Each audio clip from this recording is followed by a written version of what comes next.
Então hoje nós vamos para o capítulo 4 de 1 Tessalonicenses. Então nós vemos aqui do capítulo 1, o nascimento da igreja em Tessalônica, o propósito da carta, fé, amor e esperança, conversão ao Deus verdadeiro. Aí nós vemos para o capítulo 2 com a liderança marcada pelo amor, trabalho e testemunho, fidelidade em meio ao sofrimento. E aí nós vamos para o capítulo 3, onde nós temos a missão de Timóteo e crescer em amor e santidade. Basicamente o capítulo 4, né, é o endossamento, né, da continuação do fim do capítulo 3. Então, o capítulo 4 ele vai justamente agora enfatizar justamente dentro de santidade e pureza sexual, amor, trabalho e generosidade, esperança diante da morte e a chegada do Rei Jesus. Foi lá pro 5, aí não era para ir pro 5 não, jovem, era para ir pro 4 aqui, voltemos. Volta aqui, volta aqui, volta aqui e volta aqui. Então, dentro desse aspecto da pureza e santidade sexual, a vontade de Deus e os seguidores de Jesus são chamados à santificação, rejeitando práticas sexuais destrutivas e descontroladas. Cada pessoa deve ser tratada com honra e não como objeto de desejo. Deus leva a sério atitudes que ferem e exploram outras pessoas. Então a gente vai ter esse aspecto sendo manifesto ali no versículo 3 e 5, 6 e 8. No nosso outro tema, a ideia de amor, né, e trabalho e generosidade, a gente vai ter justamente... Ô, Michel. Oi? O que Eu aconteceu? vou atrapalhar aí, não tá aparecendo a leitura ali. Ah, foi mal, esqueci de compartilhar. Não tá Peraí, aparecendo a. vamos já então. Já, mas... Agora vai.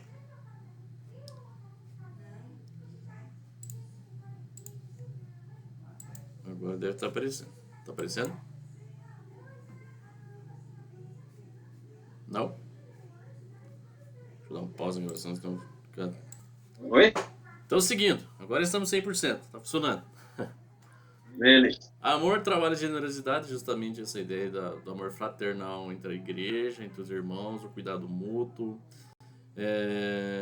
O trabalho, o esforço, ele está falando justamente sobre um esforço honesto, fazer parte de um testemunho cristão, uma vida responsável, que inspira confiança e que não deixa pontas soltas para as pessoas ficar metendo pau em você, né? Basicamente. E a gente vai ter essa demonstração nos 9, 10, 11 e 12. Esperança diante a morte, então a mensagem dessa carta vai trazer justamente essa ideia da esperança, pois Deus ressuscitará aqueles que morreram, né? Ele vai falar a respeito dos que dormem, a respeito daqueles que encontrarão Cristo primeiro nos ares, que não serão os vivos, mas serão os mortos. Então essa prioridade para aqueles que morreram em Cristo. E a chegada do Rei Jesus propriamente dita, que é a esperança do cristão, a esperança do encontro com o Rei, né? O Maranata, ora vem Senhor Jesus, essa é a esperança da igreja, né? Não somente a única esperança, mas uma das principais esperanças da igreja é o retorno do seu noivo. Dito isso, vamos para o capítulo 4 propriamente dito, né? Já devia ter aberto aqui, mas não abri. Agora vamos lá. Então o primeiro título que a gente tem no capítulo 1 é justamente a vida que agrada a Deus, né? E eu sempre comento a respeito disso, que a Bíblia é muito enfática a respeito de uma vida que agrada a Deus. A pergunta é, será que nós conseguimos agradar a Deus?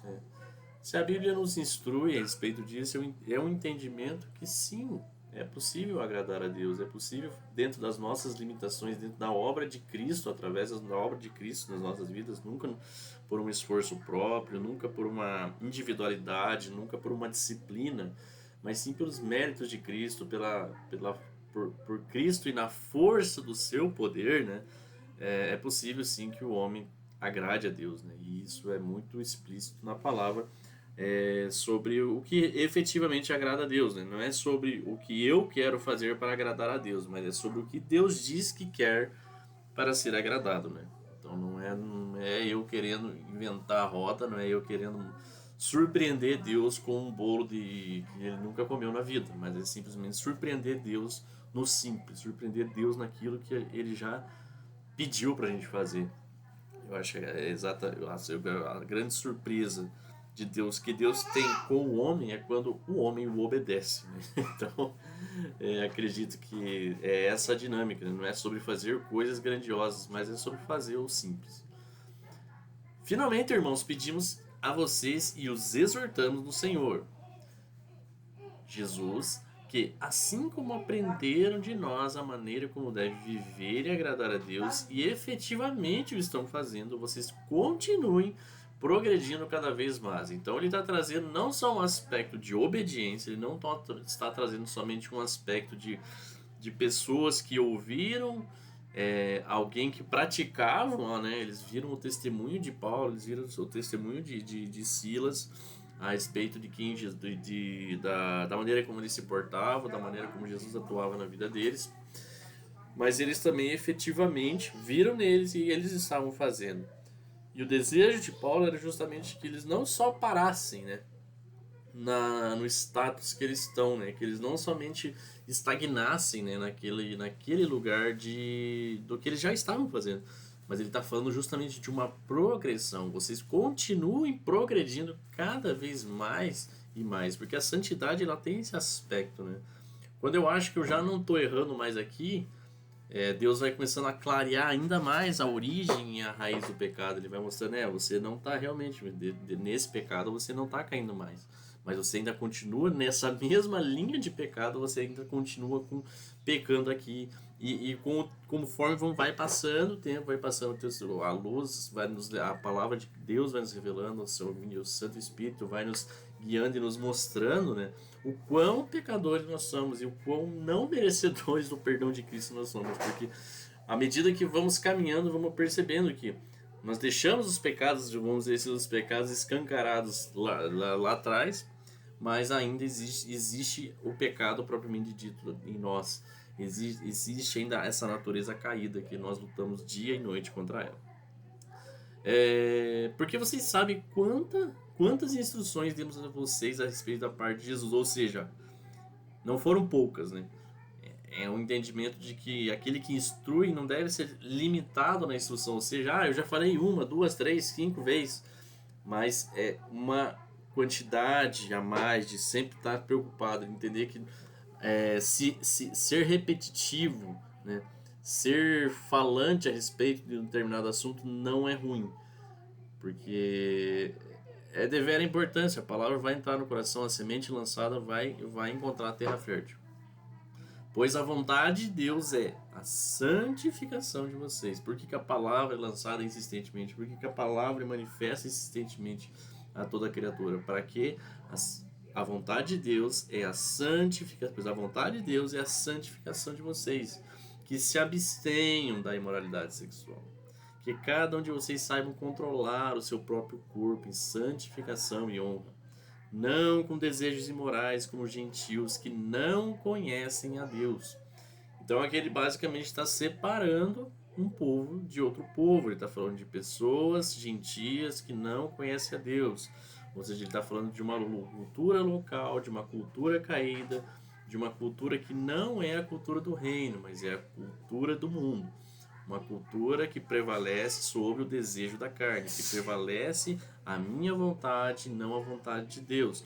Onde eu me entrego ao desejo da carne, onde eu me entrego aos desejos que a minha alma anseia.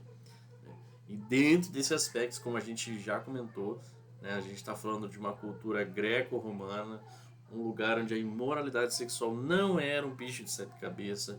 Viver de uma maneira imoral sexualmente não era tão escandaloso, talvez dentro de uma perspectiva de um mundo ocidental que nós temos hoje, né? Para eles era algo muito natural ser imoral sexualmente, fazer coisas que hoje talvez aos nossos olhos a gente não pratica com bons olhos na frente dos outros, né? Talvez, né? Mas talvez nas quatro paredes, escondido, a gente até anseia. Então, é esse o panorama, é esse o cenário que está sendo confrontado aqui. Não com desejos morais, como gentios que não conhecem a Deus. E que nesta matéria ou seja, qualquer matéria que ele está falando da imoralidade sexual, que ninguém ofenda nem defraude dentro da ideia do pecado, na verdade, que ele está falando, né, da santidade. E que nesta matéria ninguém ofenda nem defraude o seu irmão, porque contra todas essas coisas, como já avisamos e testificamos, o Senhor é vingador. Então ele está falando a respeito de caloteiro, né? Não está falando a respeito de pessoas que fazem mal ao seu irmão. Né? Não é talvez alguém desconhecido, mas é justamente está trazendo essa ideia para alguém próximo, né? E ele está trazendo dois aspectos aqui. O primeiro é o da ofensa, né? E o segundo é o da defraudação. Até pegar o significado no dicionário dessa palavra aqui, nossa, ele pegou muita coisa. Defraude. Vamos ver o que ele traz aqui no significado. Defraude, significado é causar prejuízo a alguém por meio de engano, roubo, fraude ou abuso de confiança. Então e isso justamente, né, pode estar ligado justamente com essa palavra aqui, financeiro, né? Tomar bens, o dinheiro de alguém de forma ilícita, roubar, desfalcar, né? Causar prejuízo. E aqui ele está justamente trazendo a ideia de não para um desconhecido, né? Mas ao seu irmão. E aí, para esse tipo de cenário, ele está falando basicamente o quê? Que o Senhor é o vingador. Ou seja, se você ofende o seu irmão, se você defrauda o seu irmão, você não vai ter com o seu irmão. Não é o teu irmão que vai vingar você, o que você está fazendo para ele, mas é basicamente ele falando: o Senhor é o vingador do seu irmão, é ele que vai tomar as dores desse seu irmão. Pois Deus não nos chamou para a impureza, e sim para a santificação. Ou seja, a gente fecha um bloco, né, onde ele está falando basicamente sobre imoralidade sexual e sobre ofensa entre irmãos e defraudação entre irmãos. Então ele está elencando esse como pode-se dizer como os três grandes BOs, né, os três grandes vilões daquele local, daquela igreja, daquele ambiente que eles estavam vivendo. Né? A orientação de Paulo era justamente essa: gente, cuidem com a imoralidade sexual, porque isso está rodeando vocês, isso é algo que é comum na cultura que vocês estão vivendo. E o segundo, né, tá trazendo mais para dentro, né? Agora dentro aí da relação entre os irmãos, dentro do convívio de igreja, cara, não ofendam, não defraudem, porque o Senhor é que vai, cara, porque contra todas essas coisas, como já avisamos e testificamos, ou seja, não é algo novo, não é algo que eles estão de uma novidade. Nossa, olha, o Paulo não tinha avisado isso aqui, mas ele está falando, porque contra essas coisas, como já avisamos e testificamos. E se a gente for olhar bem, se ele está falando contra todas estas coisas, ele pode estar também muito bem se referindo à imoralidade sexual. Mas gosto de pensar que está relacionado mais à ofensa e à defraudação, né? Pensando, né, o que ele está mencionando a respeito do último assunto falado, estas coisas, né? Não os versículos assim. E aí no fim ele vai dar essa enfatização do para que Deus nos vocacionou, para que Deus nos chamou, por que Ele nos resgatou do pecado. Não nos chamou para a impureza, não nos chamou para viver na impureza, Ele nos chamou para uma vida de santidade. E aí a gente vai ter o versículo 8, né? É engraçado porque eu tive que ler, eu pedi ajuda aqui para entender esse 8, porque eu fiquei meio confuso na hora que eu li. Mas ele é muito simples, né? Se a gente, olhando agora, depois que eu busquei a explicação, é simples. Né? Portanto, quem rejeita essas coisas não rejeita uma pessoa, mas rejeita a Deus, que também dá o seu Espírito Santo a vocês. Né? Então, porque na hora que eu li, eu vi os pecados ali em cima, e aí ele está falando, portanto, quem rejeita essas coisas, deu a impressão que ele está falando, mas quem rejeita ali o pecado, quem rejeita fazer o pecado, eu fiquei, ué, mas como assim? quem rejeita essas coisas não rejeita uma pessoa, mas rejeita Deus, então eu fiquei, não tava, ficou confuso. Mas a verdade é que ele está falando o quê? Porque quem rejeita o quê? Esse ensino. Quem está rejeitando essa orientação que Paulo está dando. Não é sobre as ações especificamente, não é rejeição em cima das ações, mas é uma rejeição em cima daquilo que está sendo ensinado. Se você rejeita aquilo que está sendo ensinado, se você acha que o que está sendo ensinado não provém de Deus, você não está rejeitando quem está falando, você não está rejeitando a pessoa que está comunicando a palavra, mas você está rejeitando o próprio Deus que instruiu. Então, essa é uma instrução divina, não é uma instrução de homens, é uma instrução totalmente divina, que também dá o seu Espírito Santo a vocês. Então, é dentro do que eu tinha falado também na passada, é entender que essa comunicação da palavra ela tem muito a ver com a credibilidade que a gente dá à palavra e não a quem fala. Então não é sobre quem fala, embora quem fale precisa dar testemunho, e eu não isento isso, mas é entender que não é só sobre quem fala, mas é sobre a palavra. Então quando a gente dá credibilidade à palavra, a palavra é eficaz, a palavra tem poder para nos transformar. Até aqui alguma dúvida? Deixa eu ver aqui. Senão vou seguir. Não, tá de boa. Quanto ao amor... Oi? Tá dando delay, né, Michel? Foi mal. Mas tá tudo certo, nenhuma dúvida. Deixa eu pesquisar essa palavra aqui, fraternal também. Fraternal, não é para pesquisar o Tessalonicenses inteiro, é só o fraternal. Fraternal, pra gente ter o significado próprio.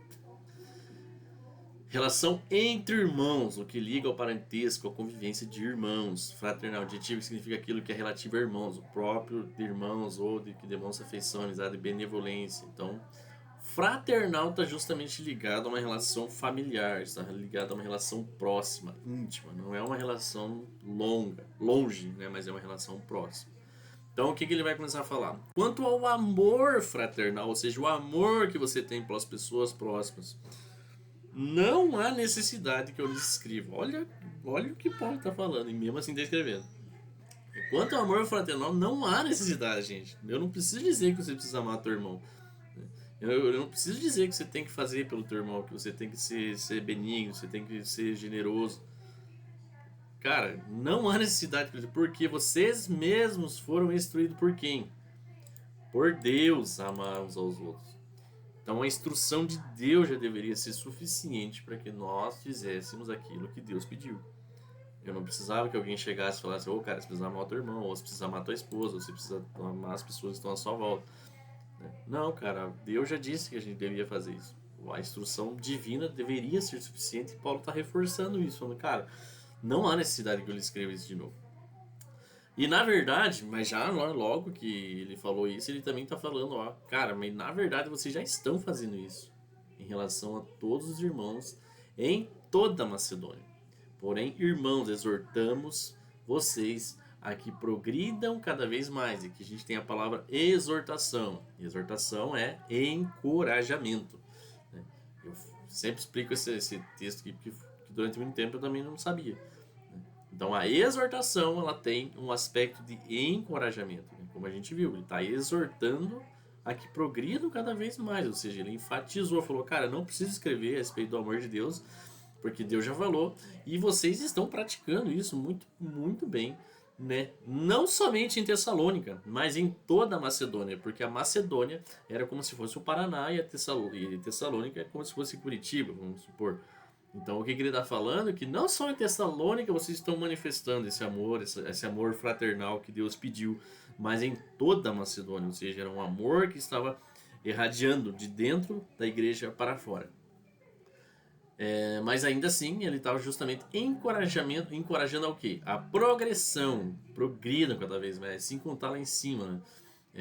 Vocês continuem progredindo cada vez mais. Então é uma carta de elogio a eles, é uma carta de incentivo, verdadeiramente de uma exortação, né? Olha como ele aqui também ele fala: exortamos do Senhor Jesus para que eles continuassem a fazer o que eles já estavam fazendo, reforçando a importância de que a gente precisa falar o óbvio, que a gente precisa também continuar falando aquilo que talvez a gente fale, não, não precisa, o pessoal já sabe, já tá... Não, cara, continue falando. Paulo falou, né? Paulo instruiu a igreja, então a gente entende a importância de você falar essas coisas.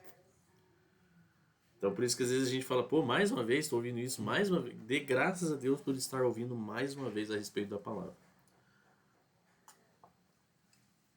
Nunca deixe se tornar um tédio. É que nem... É como se você pudesse tomar uma vacina da gripe todo dia, né? Se tomar uma vacina da gripe todo dia te livrasse da gripe, né? Eu acho que nós tornaríamos a vacina da gripe todo dia. Mesmo sendo repetitivo, mesmo sendo algo que a gente fala, nossa, que droga, tem que tomar de novo. Mas isso nos livraria de algo pior. E a palavra tem esse aspecto. Quanto mais a gente se enche dela, quanto mais a gente se mergulha na palavra, mais isentos, mas vacinados, imunizados ao pecado nós estaremos.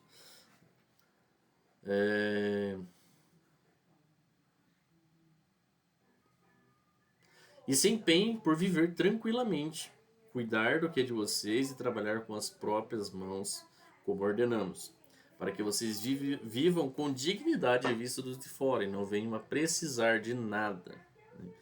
Então aqui o incentivo, né, ele já passou de um aspecto mais, vamos dizer assim, ele vem falando de pecado, ele vem para um lugar do amor, né, com o próximo, e aqui agora ele vem trazer um aspecto social, né, porque ele vem falar justamente do trabalho, né. Então ele leva ele começa dentro da igreja e agora ele vai trazendo para o âmbito social, onde ele fala, cara, trabalhem, porque foi como ordenamos, porque foi essa orientação que a gente deu para vocês. Não foi do tipo, sobrevivam às custas da igreja, vamos supor, né? Cara, ou sobrevivam às custas dos seus irmãos. Não, cara, trabalha, né, com as próprias mãos. Não seja um peso para a igreja, mas seja um ajudador, seja um mantenedor, seja alguém que realmente vai somar, né, para aquele ambiente que vocês estão inseridos, porque demandas, necessidades sempre vão haver. O que pouco se tem é mantenedores, o que pouco se tem é pessoas comprometidas a realmente se dispor a ajudar, a realmente se dispor o recurso, a energia, a estar se envolvendo com isso. Então, a orientação é justamente essa: empenhem por viver tranquilamente, cuidar do que é de vocês, né? Levando a um lugar de, cara, existe um lugar de não só de trabalho e sofrimento, mas existe um lugar onde que você pode viver tranquilamente, cuidar daquilo que está sendo construído, ou seja, não é uma escravidão do trabalho, não é uma onde eu isso trabalho, mas é entender, cara, eu vou trabalhar e eu vou também desfrutar daquilo que é o fruto do trabalho. Para que vocês vivam com dignidade, né? Porque essa instrução é basicamente para que dignidade à vista dos de fora e não venham precisar de nada. Então é basicamente um testemunho. Quando a gente pensa nesse aspecto de santidade, quando a gente pensa num Deus que deseja santidade, não é porque você seja um crente mais perfeito, é até ruim falar mais perfeito, né? Nessa ideia de que não, Deus não quer que a gente seja santo, claro que Ele quer.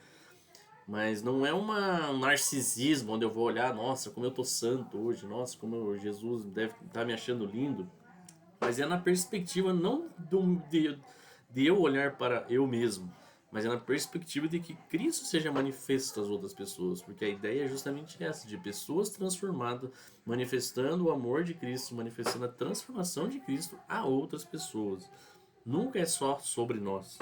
Embora nós façamos parte do processo, onde nós somos transformados, nós desfrutamos aquilo que Cristo faz por nós, o foco não morre em nós, o foco é sempre outras vidas, outras pessoas sendo transformadas. E aí é que a gente entra no tópico praticamente final já do capítulo. Irmãos, não queremos que vocês ignorem a verdade a respeito dos que dormem. Então a gente tem esse aspecto do que dorme, né? A palavra falando sobre dormir, né? Como a morte, né? Então esse conceito de dormir, né, já começa a ficar, já gera um pouco de polêmica, já gera um pouco de como assim que dorme, como é que vai dormir, né? É morte, né? Não, quem tá dormindo, será que tem alguém dormindo no culto, por isso que ele tá falando a respeito dos que dormem? Mas ele tá basicamente falando a respeito da morte, porque o contexto é exatamente o que a gente tá falando desde o começo. uma igreja que está sendo perseguida, uma igreja que está sendo, a pessoal tá caindo forte na matança em cima deles. Para que não fiquem tristes como os demais. Os demais o que estão tristes porque tem gente dormindo. Então por que eu ficaria triste, né? Só porque os irmãos estão dormindo? Eu ficaria com raiva se os irmãos estivessem dormindo e eu tivesse que ficar acordado. Mas a ideia justamente é essa, uma ideia de morte. Que não tem esperança, para que não fiquem tristes como os demais que não têm esperança. Ou seja, ele está falando o quê? Existe um grupo que, quando dorme, eles ficam tristes, porque não tem esperança para essa pessoa que morreu. Essa pessoa que morreu pensando numa vida normal, entre aspas, né, normal. Talvez a pessoa acredite, tenha suas crenças, tenha sua forma de crer. E tem gente que não acredita em nada, acha que morreu e não tem mais esperança após a morte. Mas o ensino de Paulo é justamente ao contrário. Que para nós, a nossa expectativa, a nossa esperança é que, cara, tem esperança sim. Existe esperança. Pois se cremos, né, que Jesus morreu e ressuscitou, assim também Deus, mediante Jesus, trará na companhia dele os que dormem. Aqui já, né, explicando perfeitamente quem é os que dormem. Né, comparando com Jesus que morreu, ressuscitou e Deus foi lá e ressuscitou. Então ele está falando que aqueles que morreram, aqueles que não estão mais entre nós, né, Jesus trará na companhia dele os que dormem. Né? E agora, em que momento é isso aqui? Nós não sabemos. Existem possibilidades. Porque o Senhor mesmo, dada a sua palavra de ordem, ouvida a voz do arcanjo e ressoada, a trombeta de Deus descerá dos céus. Então ele está falando das trombetas, né? Então a gente tem um lugar aí já, né? Quando a gente vai ler o Apocalipse, então a gente sabe que esse momento acontecerá no soar das trombetas, porque está falando porque o Senhor mesmo dará sua palavra de ordem, ouvida a voz do arcanjo ressoada, a trombeta de Deus descerá dos céus, e os mortos em Cristo ressuscitarão primeiro. Então ele está falando que existe uma ordem, né, nesse processo aqui. Então aqueles que dormiram, aqueles que não estão vivos, né, no plano terreno, ressuscitarão primeiro. Ressuscitarão primeiro. Depois nós, os vivos, os que ficaremos, seremos arrebatados juntamente com eles, entre as nuvens, para o encontro com o Senhor nos ares. E assim estaremos para sempre com o Senhor. Portanto, consolem uns aos outros com essa palavra. Então, basicamente, aí voltamos a falar sobre exortação, que é o encorajamento. Paulo está encorajando esse povo que está vendo seus irmãos morrerem por causa de Cristo, que estão vendo seus irmãos serem flagelados por causa de Cristo, a falar, irmãos, não fiquem tristes porque eles morreram. Basicamente, a palavra é se alegrem, porque eles mortos verão Cristo antes da gente. Então o evangelho é doido, né, cara? Você se alegra com a morte, você não fica triste com a morte. A morte é basicamente a porta de entrada para o encontro com Jesus. A morte é basicamente o ponto de início, né, de ver Jesus, ver Deus como Ele é. É você basicamente tirar o véu da limitação humana e se vestir de um óculos de que agora não tem mais limite, onde tudo é possível, onde as limitações se acabam. E aí eu chamo esse lugar de eternidade, né? C.S. Lewis vai falar sobre esse lugar chamado eternidade, onde, cara, tudo pode acontecer. Não existem limitações físicas, não existem limitações do tempo, né? Não existem as limitações que nós consideramos hoje aqui na Terra. Cara, a eternidade é um lugar diferente, é um lugar onde nem nós, na nossa mentalidade humana, não conseguimos explicar. E a morte é a passagem para esse lugar. A morte é o bilhete para que você acesse esse lugar. E basicamente, mas sem viajar muito, né, é o que Paulo tá exortando esse pessoal, cara, não fique desanimado. A esperança é essa, Cristo voltará. Cristo voltará, e esses que morreram, eles estarão primeiro com Cristo lá nos ares, né, mostrando um lugar de glória, mostrando um lugar onde manifestação de Cristo poderosa, maravilhosa, né, e justamente trazendo essa ideia de estaremos para sempre com o Senhor, ou seja, não vai ser algo passageiro, não vai ser algo que vai acabar, mas é eterno, é algo que vai durar para sempre. Né? Como explicar para sempre? Não tem como explicar para sempre. Para sempre é para sempre. Não tem tempo, não tem limitação, não tem um prazo de validade. Para sempre é para sempre com o Senhor, aquele a quem nos amamos, aquele a quem nós desejamos e aquele a quem nós clamamos, Maranata, hora vem. Ponto. Então, dentro do capítulo 4, é isso que nós temos para